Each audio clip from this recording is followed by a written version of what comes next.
Alright there guys, and welcome back to another video. Today, I'm finally giving the TV shows playlist another video. Today, we're going to be talking about why Power Rangers in Space is pretty damn great.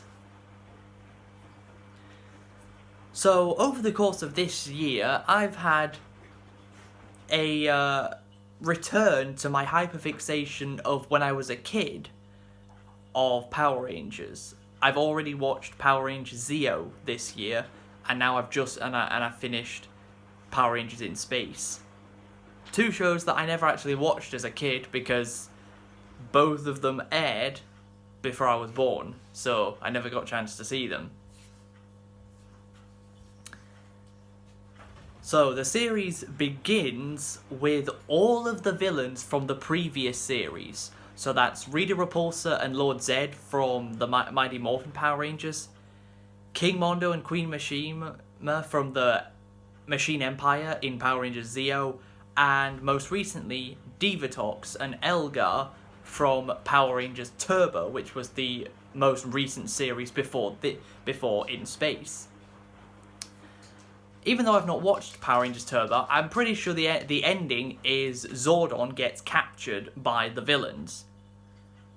And that is what the Rangers spend... That's the overall goal for the Rangers in this series. To find and rescue Zordon from the villains. So while all the villains are having a meeting together, we are finally introduced to the newest villain, and the main villain of this series, Astronomer. And she is definitely the most attractive Power Rangers villain up to this point. If you've watched the series, then you know what I mean. Astronomer is introduced as the new main villain, put as the main villain by the overall villain of the series, Dark Spectre, who doesn't actually do anything apart from give orders. That's basically all he does. He doesn't really do anything else. He's the overall mastermind villain, but Astronomer is the one who actually gives orders and does things.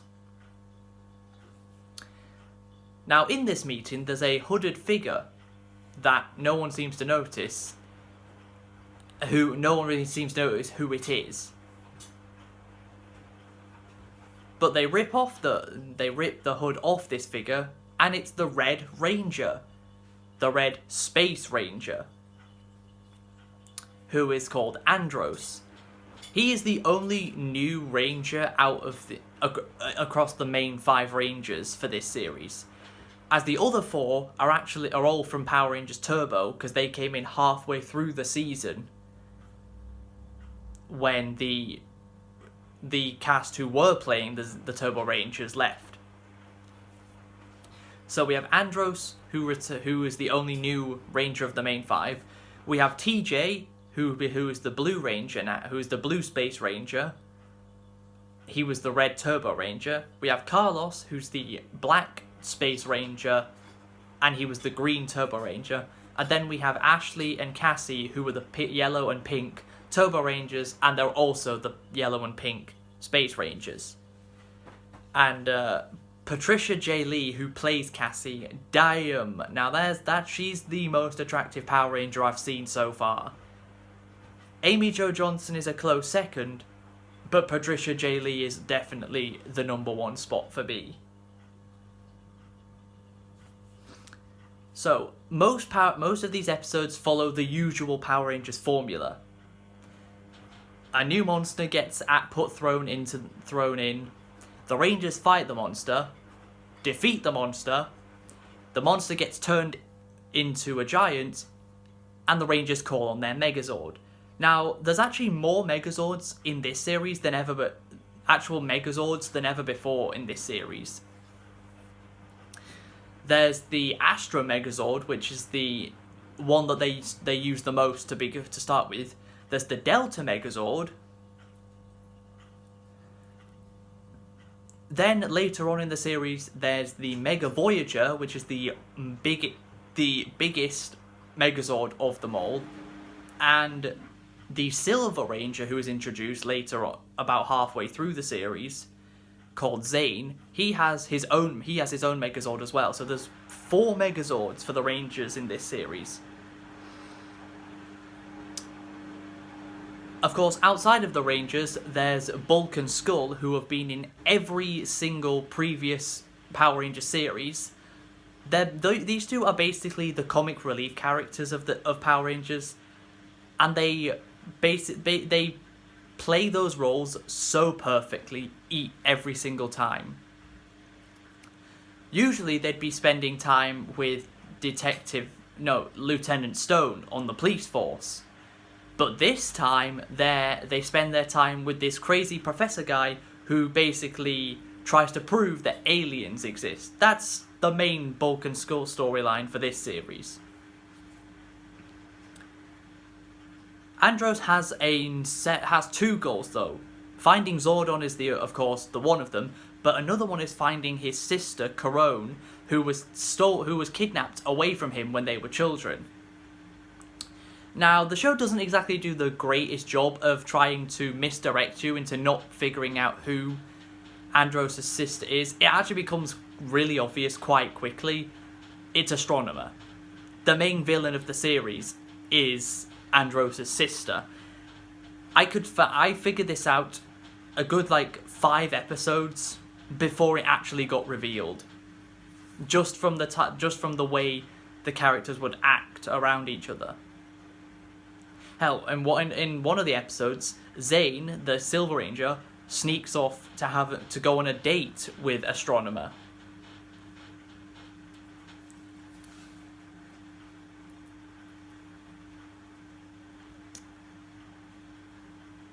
But overall, the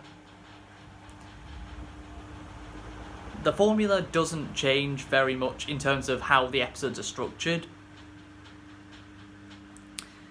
The most variety you get is with what happens before the Rangers section of each episode.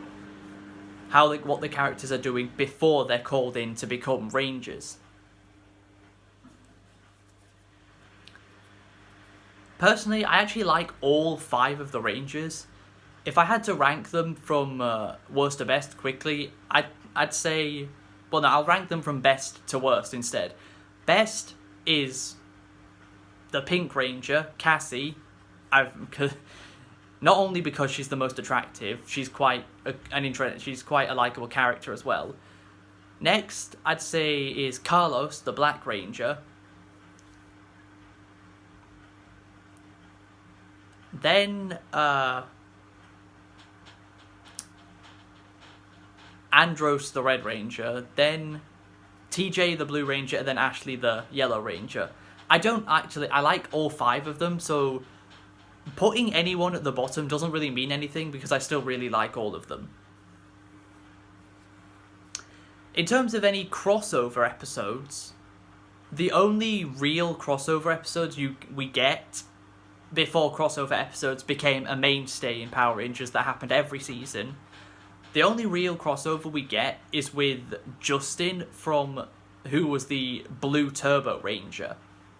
He doesn't go to space with the other 4 Rangers at the start of the series. But he does come to help them as the Blue Turbo Ranger in one of the episodes when all the Rangers have been captured. So it was nice to see him again, as I actually did watch the 1997 Power Rangers Turbo movie. So I actually knew who Justin was beforehand.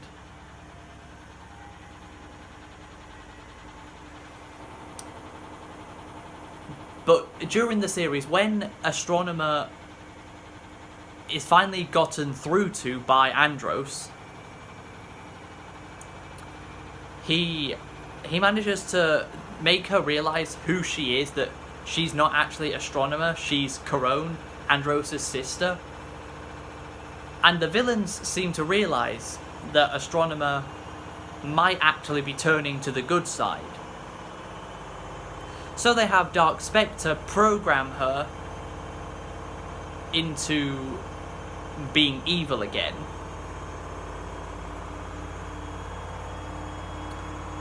And so the Rangers have to try and find a way to break the curse of what Dark Spectre has done to Astronomer. Which is funny. Which, funnily enough, defeating Dark Spectre was the way to do it. And the Rangers actually have nothing to do with defeating Dark Spectre. Instead, one of the other major villains in this series, Darkonda, he actually is the one who defeats Dark Spectre by blasting him from a ship. But then Dark Spectre comes back, and Darkonda ends up crashing into Dark Spectre, which explodes both of them and defeats both of them.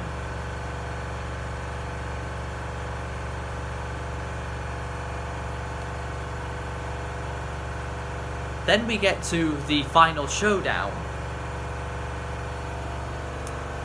where Astronomer is willing to destroy the Earth. But when Dark Spectre gets defeated, the programming that he had put into her goes away because he's no longer around.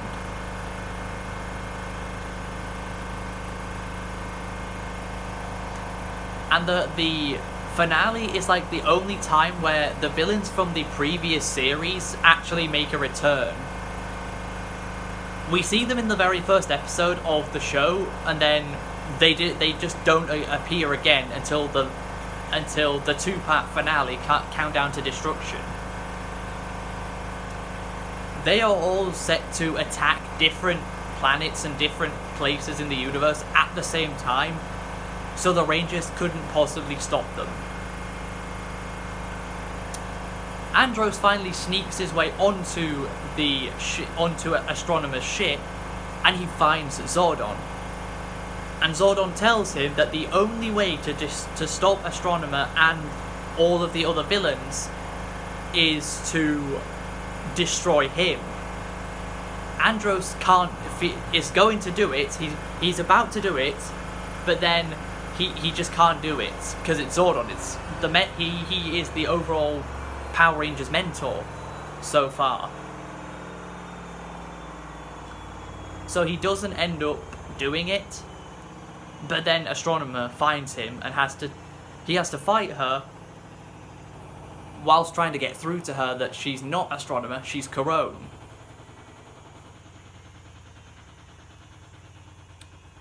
It doesn't work, and she fires a lightning bolt from her staff, which Andros reflects, a bit similar to how Mace Windu reflects the Emperor's Force Lightning, basically just like that, which knocks her unconscious, and then her right-hand man, Ecliptor, who's this guy who's just made up of complete black and green armor, he fights Andros, and Andros defeats him as well, and realizes the only way to stop the villains is to destroy Zordon. And he does. He destroys Zordon's tube, and all the good energy from Zordon goes throughout the whole universe, takes away the foot soldiers of this series, the Quantrons, who are these grey armoured robotic guys. And all of the villains disappear, and anyone who was bad, who got turned bad, gets turned good again. Astronomer turns back into Corone, and she becomes a Power Ranger in the future. I can't remember which series she becomes the Pink Ranger of, but in a future Power Ranger series, she becomes one of the Rangers. Although, if I'm being honest, Astronomer actively gets less attractive throughout the series, in my opinion. She's actually the most attractive at the very beginning of the series, and progressively gets a little bit less attractive each 10 episodes or so. But the Rangers do just barely succeed in defeating all of the villains. And I guess I could mention this, I would call it a romance subplot, but there wasn't even enough of that to call it a subplot. So I'd basically say it's a romance subplot, way off into the background between Andros and Ashley, the Red and Yellow Rangers. It was obvious that Ashley likes Andros, but they never really went anywhere with it. Even right at the end of the series, they give the perfect opportunity for Andros and Ashley to kiss, and they don't. And it's like, what did you even bother making a romance subplot for if you weren't gonna act on it? I would have quite liked to have seen Andros and Ashley's relationship progress a little bit, but it didn't. I guess one more thing I could mention before the end is Adam, who's played by Johnny Young Bosch, the Black Mighty Morphin Ranger who took over from Walter Jones during Mighty Morphin. He was then the Green Z, and then he became the Green Zeo Ranger and started off as the Green Turbo Ranger before the cast that play the Rangers in this series took over from that series. He returns in one of the episodes to help Carlos, and he even morphs into the Black Mighty Morphin Ranger, which is pretty nice, a nice callback. It was, of course, but it wasn't until Power Rangers Lost Galaxy where crossovers between the current Rangers and the Rangers of the most previous series became a mainstay in Power Rangers going forward from then on. The Astro Megaship that turns into that calls in the Astro Megazord. Funnily enough, the Astro Megazord when it's forming into its proper form, I was like, hang on a minute, wait a minute. I used to have that thing when I was a kid. Yeah, when I was a kid, I had a lot of Power Rangers action figures, and the one big Megazord that I had was that one, the Astro Megazord from In Space. That's the one I had. I didn't know that's what it was from because I'd never seen Power Rangers in Space until this year. But I definitely remember as a kid having the Astro Megazord as a kid. Because I remember I would like bending its legs over and over, since that's how it actually forms into the Megazord. The only other Megazord I had was the one from Power Rangers Time, Wild Force. But I didn't actually have the Megazord itself. I had all the individual parts that you can put together to make the Megazord. So I did that as well when I was a kid. And the final thing I guess I'll talk about is the morphing sequence. So the first Mighty Morphin and Power Rangers Zeo, they said it's morphin time. In Turbo, they go shift into Turbo. This time, the Power Rangers go, let's rock it, and they click on their morphers and it goes 3, 3, 5, and then they morph into their Rangers. I personally really like the Ranger suits from this series. It's one of my favourites. And it was part of what made me want to watch Power Rangers in Space, because I've always really liked the design of the Ranger suits. Very simple, but very effective.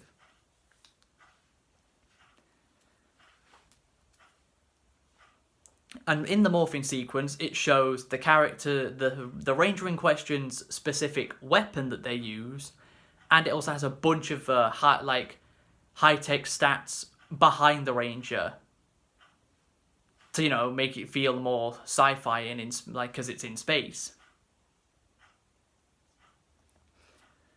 So yeah, overall, I actually really enjoyed Power Rangers in Space, and out of all the series I've watched, it's probably my favourite. Maybe after SPD, because SPD was airing when I was growing up, so I was watching that as it was airing. But yeah, out of the ones I've watched recently, I'd say, yeah, Power Rangers in Space is my new favourite series. It's really good. So, thank you all for watching. If you have enjoyed, please be sure to leave a like, subscribe if you're new to the channel, and until we meet again, farewell.